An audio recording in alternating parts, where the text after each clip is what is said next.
ஜனவரி 9 யாருடன் கூட்டணி என்பதை நான் உள்ளம் தேடி இல்லம் நாடியில தமிழ்நாடு முழுக்க சொல்லி கொண்டு வந்தேன்.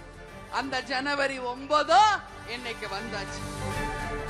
அதுக்குதான் நான் சொல்றேன், நல்லா கேட்டுக்கங்க.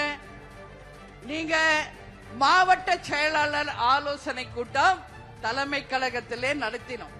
அவர்கள் அத்தனை பேரும் தங்கள் கருத்துக்களை ஒளிவு மறைவு இல்லாமல் நாம் யாருடன் கூட்டணி வைக்க வேண்டும் என்பதை அவர்களுடைய கருத்தோட உங்களுடைய ஆலோசனையாக வழங்கி இருக்கிறார்கள்.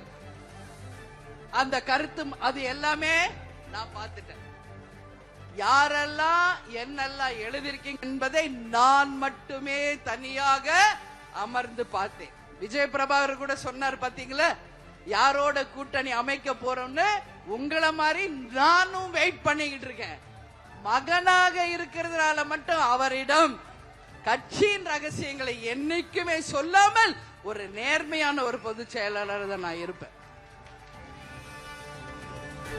இன்னைக்கு அதுல கருத்து என்ன தெரியுமா? யாரோட கூட்டணி நாம் வைக்க வேண்டும் என்ற முடிவை எடுத்து விட்டாச்சு.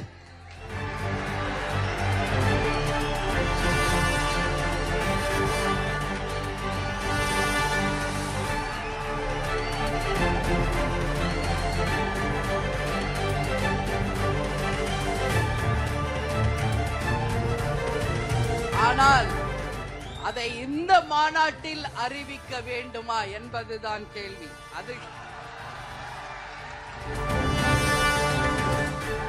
ஏன் சொல்றேன்றதை நீங்க புரிஞ்சுக்கணும். நான் ஏன் அதை சொல்றேன்றதை நீங்க புரிஞ்சுக்கணும். நம்ம மாவட்ட கழக செயலாளர்கள் அவங்க கருத்து என்று ஒரு காலம் நம்ம கொடுத்திருந்தோம். அந்த காலத்துல அனைத்து மாவட்ட கழக செயலாளர்களும் தலைமை கழக நிர்வாகிகளும் சொன்னதை உங்களிடம் சொல்கிறேன். இன்று வரை தமிழகத்தில் எந்த கட்சியும் கூட்டணியை அறிவிக்கவில்லை. இந்த நிமிஷம் வரைக்கும் எந்த கட்சியுமே கூட்டணி அறிவிக்கல. இவங்க தான் எங்க கூட்டணின்னு சொல்லல. அப்படி இருக்கும் பொழுது நாமும் சிறிது ஆலோசித்து தெளிவாக சிந்தித்து நல்ல தீர்ப்பை தான் எடுக்க வேண்டும் என்பதை நம்ம மாவட்ட கழக செயலாளர்கள் சொல்லி இருக்காங்க. தை பிறந்தால் வழி பிறக்கும். கண்டிப்பா